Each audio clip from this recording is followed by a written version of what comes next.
Hi, this is Rachel from Ray K Books, and today I'm going to be interviewing Gwen Heasley. Hello, Gwen. Hi, Rachel. Thanks for having me. Thank you for being here. So, today we're going to promote Don't Call Me Baby. Can you please give everybody a synopsis on what that's about? Sure, Don't Call Me Baby is about a girl who's 15. Her name is Imogene. She lives in Naples, Florida, and ever since her mom was pregnant with her, her mom's had a blog about her. So her mom blogs about what she eats, what she wears the first day of school, any crushes she has, and basically she gets fed up with it. And so she starts a blog of her own, which is about her mom. So it's a very humorous take about mothers and daughters and kind of our relationships that we have online and how those can cause a lot of strife. It's a very 2014 book. Very true. So, what I'm wondering, like, I don't know if this is spoiler, but do they get along, or does she not like that in the book? She doesn't like it. I think, when she was a younger child, she thought it was awesome. Her mom had a blog about her, and her mom was always taking pictures of her. But as she gets older, I think, first of all, she also wants her own identity. She's called Babylicious on the blog, and she wants to really more become Imogene and become a teenager and be able to grow up not in that kind of public eye. And so it's become a really big problem between the two of them. So I have a lot of Facebook friends that do exactly what you're saying, which is taking pictures of their baby every single day and forcing it on people's faces. And, like, even if it's, like, embarrassing or something.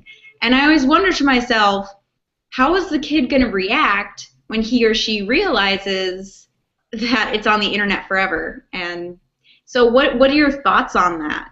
Well, that's a great point. That's actually why I wrote the book, is because I had read so many articles about mommy bloggers and what kind of great businesswomen they can be, and I don't dispute any of that, but I felt like nobody had focused on what it's like to be the child of a mommy blogger and kind of what are child bloggers, these children, how do they feel about it, and how are they going to feel about it when they're 10 years older, how are they going to feel about it when they're adults. So that's really the question I wanted to ask, was how do these children of the mommy bloggers feel, and that's where the idea of the book came from. When it comes to the kids growing up, did you maybe interview people, or how did you get inside of your main character's head? I'm really just telling the story of the one girl, Imogene. I did do a lot of research on mommy bloggers, and I read a lot about mommy bloggers, and actually I was really fortunate, and somebody whose mother did blog about her whole life wrote me, and she's like, you got it. You caught totally what it's like to be the child of a mommy blogger. So that felt really, really good for me, but I didn't do any interviews with actual children of mommy bloggers. Most of those children are younger than my main character actually is, but I wanted her to be a teenager in the story. So where do you think in the future, since so many parents are doing this, like, this isn't just my mommy bloggers, this is happening everywhere, where people just want everybody to know what their baby's doing. How do you think that that's going to affect children in the future who are babies now? Since so many people are doing it now, that means it's going to be a constant thing for kids. Does that make sense? Yeah, I totally agree. I have a baby myself. I have an 8-month-old baby, and for me and my husband, we had to make that decision. Are we going to put our baby online? For us, we decided not to, so she's not on Facebook or Instagram or any of the social media sites. But I have a lot of friends who do put their children online, and I respect that too. I like pictures of babies probably just as much as everyone else. But I really think it's becoming a parenting question, so it's something that everyone who has a child needs to think about. And I think it is important that people think of the long term. And I think of how will my kid feel about this, and they also maybe wonder why I'm doing this. But I think everyone's going to come to a different conclusion. What's right for me isn't going to be right for somebody else. But I think, of course, like anything, you can take it too far. And this book is really about a mom who's taken it too far and doesn't listen to her child. Where does the line, there's a line you're saying, so where does it cross? Like, what's too much for someone? I think it's particular to, each child. I think if your child becomes a teenager and they're able to verbalize it and they really don't want to be online, that's something that, that the parent and child needs to talk about at that point. Obviously a little child can't articulate that, but a teenager can, so I think it becomes, lots of teen books are about the relationship between a teen and their parent, and so in some ways this story is very universal, and it could be a story from 1950, but it's about a mom and a daughter really trying to navigate their relationship. And in this story, social media is kind of the catalyst for them trying to figure out their relationship. But, you know, these conversations aren't new to mothers and daughters, I don't think. So I think although social media is new, the topic is kind of age-old, and it's something each parent and child's going to have to work out for themselves. I don't think that there's one particular line, to be honest. Do you have anything to say to the people who are blogging about their child or posting things that are very embarrassing? Do you have anything to say to them? I think in general, if we can just be empathetic and try to imagine what it'd be like to be in somebody else's shoes if you're the person being blogged about, you know, I think that that's the best way to go about social media, is think, okay, would I want somebody to post this of me? Would I be okay with this? So does your main character get bullied for this? She does. She's not, you know, she does get teased by people, and people feel like they know her because they read about her on the blog, but that's really her mother's version of her versus who she thinks she is. But in some ways it also makes her popular. You know, other people know about her. You know, when she goes to the mall, people stop her because they read her mom's blog and stuff. So on one hand, she does get kind of bullied, but on the other hand, it kind of makes her a celebrity too. So it's kind of that strange idea of what is fame. Right. And is there a message in your novel that you want readers to grasp? I think the message is about communication and how technology affects communication for both the good and the bad. I think online communities can be amazing. Take the YA online community, for example. You know, it connects bloggers and video bloggers with authors and readers, and I think that that is an amazing connection. But I also think sometimes our technology separates us from each other, and you know, what we do online we wouldn't do in person, and I think sometimes we do need to unplug. Even if we're total social media fiends, it's still good to also get off of social media occasionally and take a break from it. And to connect to people in real life, you know, have relationships that are not also online. So it's funny we're talking about this. Today, I saw a video that's very controversial when it came to kids being kind of exposed to the internet and thousands of people watching. And I want to get your thoughts about it. So of this dad, like in the background, there's this girl who keeps screaming, like a huge tantrum. And apparently she was going about it for an hour. And the dad was mouthing what she was saying. So, you know, he was pretending to yell what she was yelling in the background. And I thought it was funny. But there were people in the comments who were like, why would you do that to your kid? Like, why are you posting this? This is so mean. So what are your thoughts on that? Do you think that the father is okay with doing it? They never showed her face, never said her name, or do you think it's okay? Well, I didn't see the video. I haven't seen the video yet. I'll definitely Google it after this. Yeah. I think the fact that you said maybe they tried to not show her identity or show her name, it sounds like they're trying to protect her in some ways. But I think it's all benefit versus, you know, risk. So is it really worth it to put out there, have your 15 seconds of fame? Is that worth it to you if it might upset your child in the long run? So I think it really depends person to person. I know that's kind of a wishy-washy answer, but I think that the answer for everyone is really different when it comes to social media. But I think you got to kind of question, why am I posting this always? I think that's a good question for all of us to ask, especially in the age of, you know, cyberbullying and, you know, people really not thinking before they're clicking. I think that's always important to do. Oh, yeah, I agree. Like, you hear so many stories all the time, like of somebody getting hired, and then they tweet something like, I can't believe I got this job. I wanted the other one, but oh well. And then the company sees it, and they're like, okay, you're fired. Like, yeah, no, it is true. Stories. So I think people somehow still forget the internet is the internet, and it's forever, you know. Yeah. Mm-hmm. Yeah, you have to like be careful of what you post about everything, and people don't get that. So true. Very true. My next question is, what actress would you like to see playing the lead character? That's a great question. in the Carrie Diaries. Did you ever see that TV show on CW? It's been canceled, but it was based on Sex and the City, but when she's a teenager in the 80s. And the sister who plays Carrie Bradshaw's sister in it, I can't come up with her name off the top of my head. She's great. She's really soulful, and she has super expressive eyes. And Imogene's more of a silent character. A lot of her thoughts are internal because the story's about her kind of getting her own voice and confronting her mother. So it'd have to be an actress who can really express things with her eyes because a lot of it is internal, if that makes sense. Mm-hmm. And then we have a Twitter question. Sure. From Sarah, and she asks, well, she said, I loved Where I Belong. I got the feeling you're an how do you say the word? Equestrian.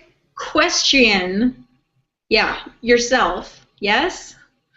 No, I'm actually not. So Where I Belong, the main character, Corinne, rides dressage, which is a particular type of horseback riding. It's almost like ballet for horses. It's very difficult. Not a ton of people do it. The Corinne in the book is very good at it.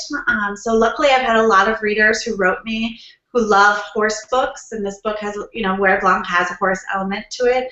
I've ridden a horse before, but I've never owned a horse. I'm not very good at riding a horse. So it's a huge compliment that Sarah thinks that, so thank you, Sarah. I did a lot of research. I watched a lot of YouTube. I talked to people who did ride horses. So in all my books, I try to do as much research as possible to make it seem as realistic as possible. Right.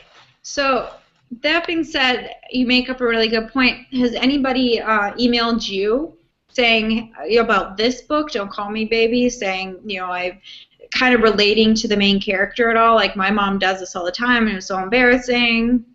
Yeah, I've been lucky. The book's only been out a couple months, but I have gotten probably a handful of emails being like, my mom posts about me on Facebook, or, one girl emailed whose mother was actually a mommy blogger. And I've gone to a few school visits, and I asked the kids to raise their hand if their parents post about them on Facebook or social media. And half of them, or probably 3/4 of them, raise their hand, and I ask them if it bothers them. And about the same number raise their hand. So I'm really glad that I have touched upon a topic that kids are thinking about. That's nothing I had to consider as a teenager, my mom being on Facebook. My mom's still not on Facebook, so it's not a relationship problem that I've had to work on, but having a daughter in 2013, it's something that I'm going to have to navigate my whole life with my own daughter, because social media is, of course, not going away or anything. So you said that the people, rose their hand when you asked them, do you like that they're posting about their parents? Did you I bet they post about their parents all the time, though. So oh, totally. There's a little bit of hypocrisy in that, Definitely. It goes both ways. And then the main character does start a blog. Imogen starts a blog about her own mother, and she starts saying things about her mother online that probably she shouldn't be saying as well. And so she has to learn her own lesson about, okay, sometimes the best revenge isn't, doing the same thing back to somebody, and she has to kind of grow up in ways maybe her mom hasn't even grown up. So I think kids definitely need to reflect on their own social media behaviors just like the rest of us do. It's a topic, but something we all have to think about, how we behave online. It's just basically it's another community space. It's like how you behave at school, how you behave at home, and now it's also how you behave online. Right. My next question is, what are you reading now? That's a great question. I have a couple books on my night shelf. I have it's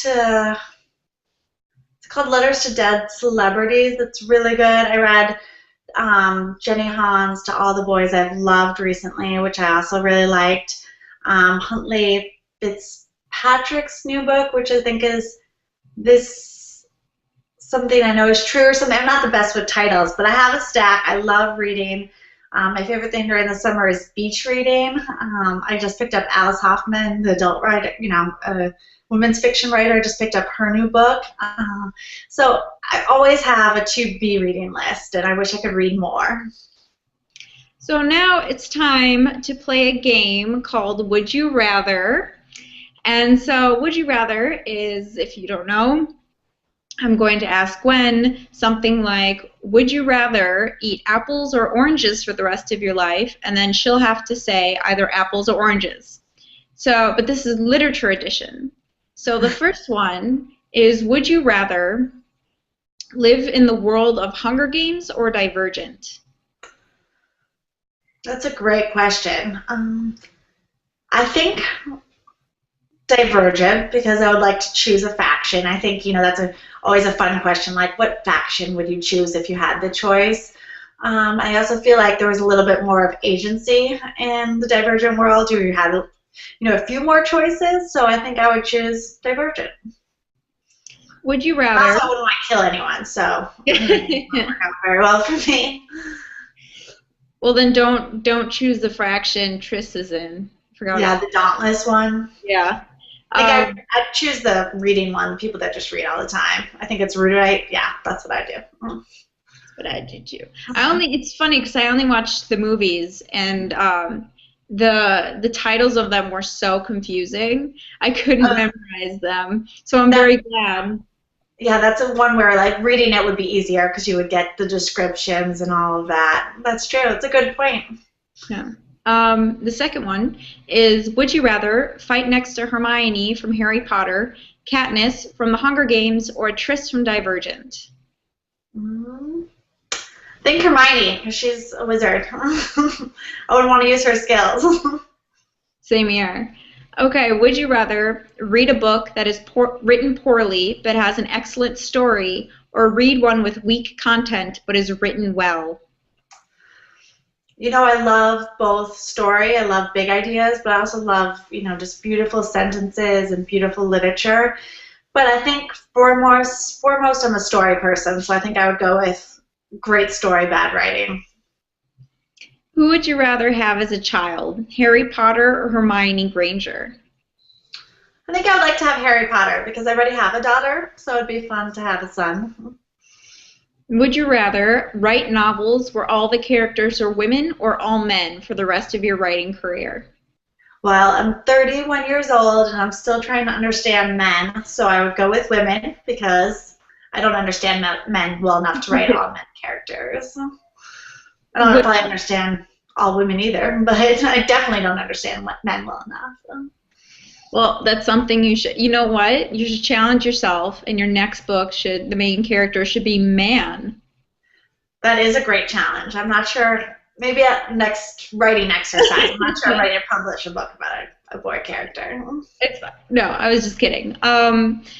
Would you rather only write your books in trilogies or standalones?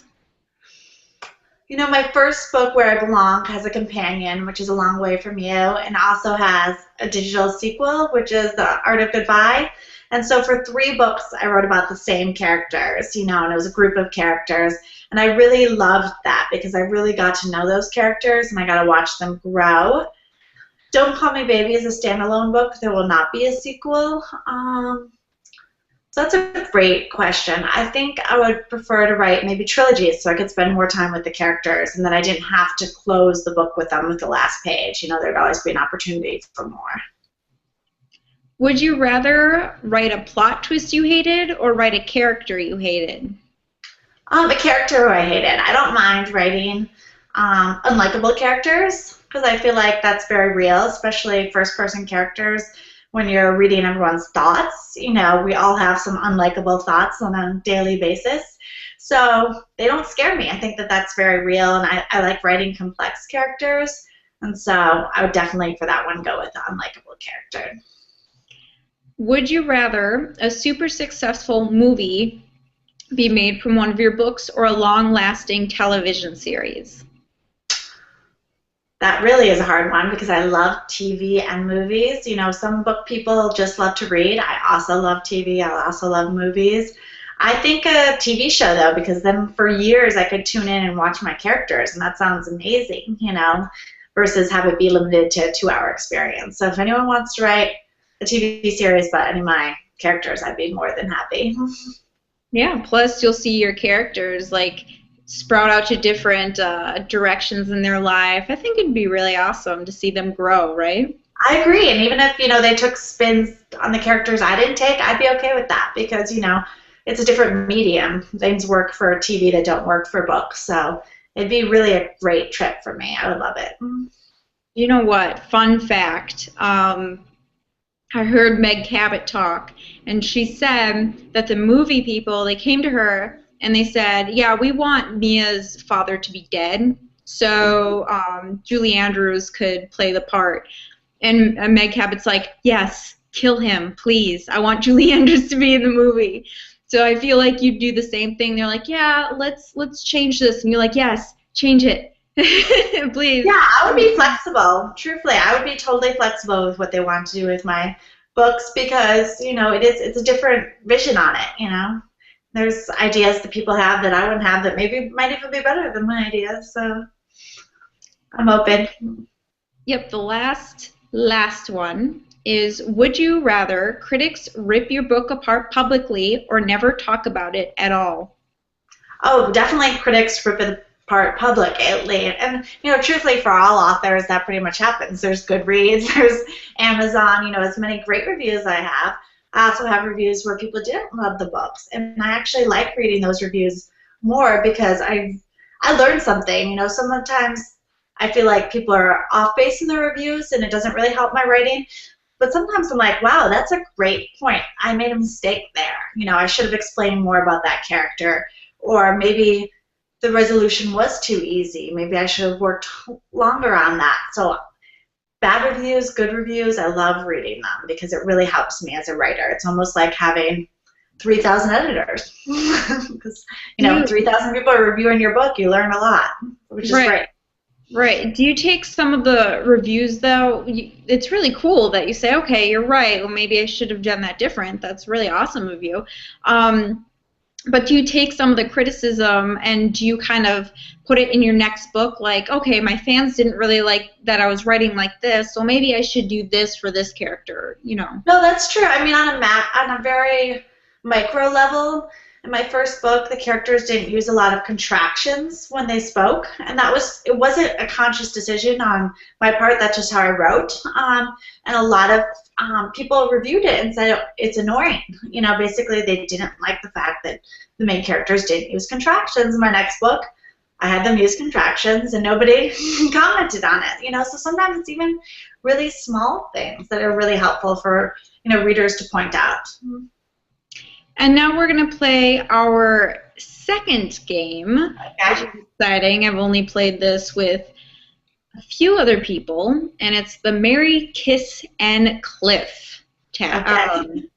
And so what I'm going to do is I'm going to give you 3 book characters, and you're going to say which one you want to marry, which one you want to kiss, and which one you want to push off a cliff. And the reason why I'm not saying kill is because one of the characters was traumatized, or one of the authors was traumatized that she'd have to kill one of the characters. So that being said, if you push this character off a cliff, they may or may not die. You don't know. So, we'll hope they live.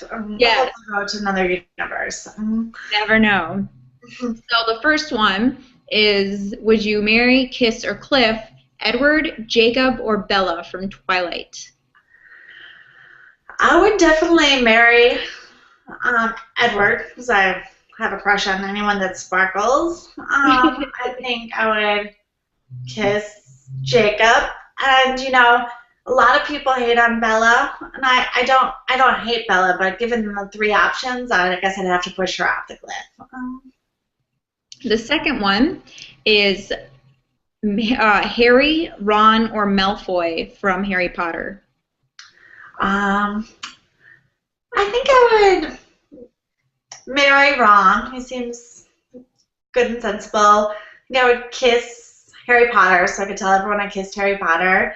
And then, how do you say Malfoy? How do you say the name? Malfoy. Malfoy. I'll throw him off the cliff. The next one is Peeta, Katniss, or Gale from the Hunger Games. Oh, that's a hard one. I like all of them for different reasons. I think I would marry Peeta. I love his character in the book and stuff. I think he's a really good guy, and I guess I will Kiss Katniss, just to switch it up. And I like Jennifer Lawrence. I think she did a great job in the movie. And then I guess I'll have to throw Gale off the cliff. Poor Gale, poor Gale. Poor Gale. No love for Gale. Yeah. So that concludes our second game. Yay! Congratulations. Yeah. So my next two questions, we're going to kind of go back into the characters. Sure. Are you Team Edward or Jacob? I guess I would go with Team Edward again. It's the whole sparkly thing. I just like that. Anyone that sparkles. I like glitter, so. Yeah. And then the second one, I already know your answer, but I'm going to ask anyway. Are you Team Gale or Peeta? Team Peeta. Team Peeta. And so, what is your all of these characters come from movies, books turned movies. So, sure. What's your favorite book turned movie? My favorite, The Spectacular Now. I'm not sure. Did you see that one? No. It was a great book, and I really loved the movie adaptation. Shaina Woodley, she's in that as well, and it's just I thought it was a really nice adaptation of it. I saw it in the theaters, and it was really memorable. So that's a good one to check out. I think I liked. I don't like saying this, but I think I liked the movie better than the book even. It happens. It happens. Shaina Woodley wasn't she in Divergent and? Yeah, she was also in that. She's in a lot of booked movie adaptations. I guess so. She must be a big reader. Yeah, so we're nearing the end of our chat. So there's a few questions and a few topics I want to get into before we go. And the next one is, what are you working on now? I kind of have my hands in a couple different pots. I'm working on a historical novel that takes place in the 60s in Bronx, New York. And I'm working on another story that's more like Where I Belong, which is my first story about a girl who basically kind of lives a big city life, and then she has to move home to Wisconsin for some various reasons, and she kind of she's a star, and her star kind of gets clipped, and I think that that's kind of fun to watch and see how people react. And then I'm also dabbling in some women's fiction that's more adult, more about like girls in their 20s, so more about kind of a new adult book. So I need to kind of focus on one, but I'm liking doing a little bit of everything right now. There's a Twitter, somebody on Twitter, Amy, says, no, Gale can't get pushed off a cliff. Amy, girl, I'm with you. I'm Team Gale. I'm sorry, but it's okay. Let it go. Let it go this time. No, it's okay. So, new adults, that is very different. That's very so. And same with historical romance. You're not historical romance, but historical. So you're kind of like broadening your whole entire genre. I'm hoping to, even if they don't get published, I'm hoping to just practice, and get better and stretch my writing craft, Because I love young adult, but I also love new adult, and I love women's fiction, and I love nonfiction. So, what's a genre that you will never write in? I never want to say never, but I don't know a lot about science fiction, so I would have to read more about science fiction to probably write science fiction. I don't really know the genre very well, but maybe sometimes that's a good thing. Maybe if you don't know it very well and you write about it, you kind of do something fresh. I don't think I'll ever write erotica because I don't want my parents to read it. So probably never erotica. Hey, that could be a thing when your kids grow up. Yeah, I don't want my kids to read it. Their mother is going to be known for erotica. That's kind of embarrassing when you're a teenager. Yeah, no. I'm not going to do that to my child. Yeah. Or if I do it, I'm going to have a different name, so you'll never know it's me. Very true. Very true. Okay, so can you tell us a little bit about what you're currently working on, like a synopsis or any behind the scenes or something? Sure. Let's see which of the ones I'll tell you about. The historical novel I'm working on, it's about a girl who, 1968 in the Bronx, and her father shot and killed a teenager about 10 years ago, and she, unbeknownst to her, because this is a different world, her father's a police officer, I should preface that, so he shot and killed a teenager in a line of duty. And basically what happens is, unbeknownst to her, she starts dating the brother of the boy who was killed. And it's kind of about these two families intersecting. It's a little bit Romeo and Juliet, but not in a bad way. And that concludes our interview, but I'd like to tell everybody about the giveaway. Gwen here is being super awesome and is going to give away a copy of Don't Call Me Baby. And this is for USA and Canada only. And this ends next Monday, which is the 28th of July. And in order to win, this live chat window is going to become a YouTube video. And when it becomes a YouTube video, you must comment on that video. And the second thing, you don't have to do this because not everybody has a Twitter, but to follow Gwen on Twitter and then put your username in the comment section so I can verify the entry. And I will also put Gwen's Twitter username in the description when I can, so you don't have to Google it. And that is it. Am I forgetting anything? No. So thank you so much, Gwen. Thank you. I really appreciate it. It was fun. It's a great way to start the week. Yes, I'm very excited. So I will talk to you later, and good luck to everybody entering. Okay, thanks a lot. Bye.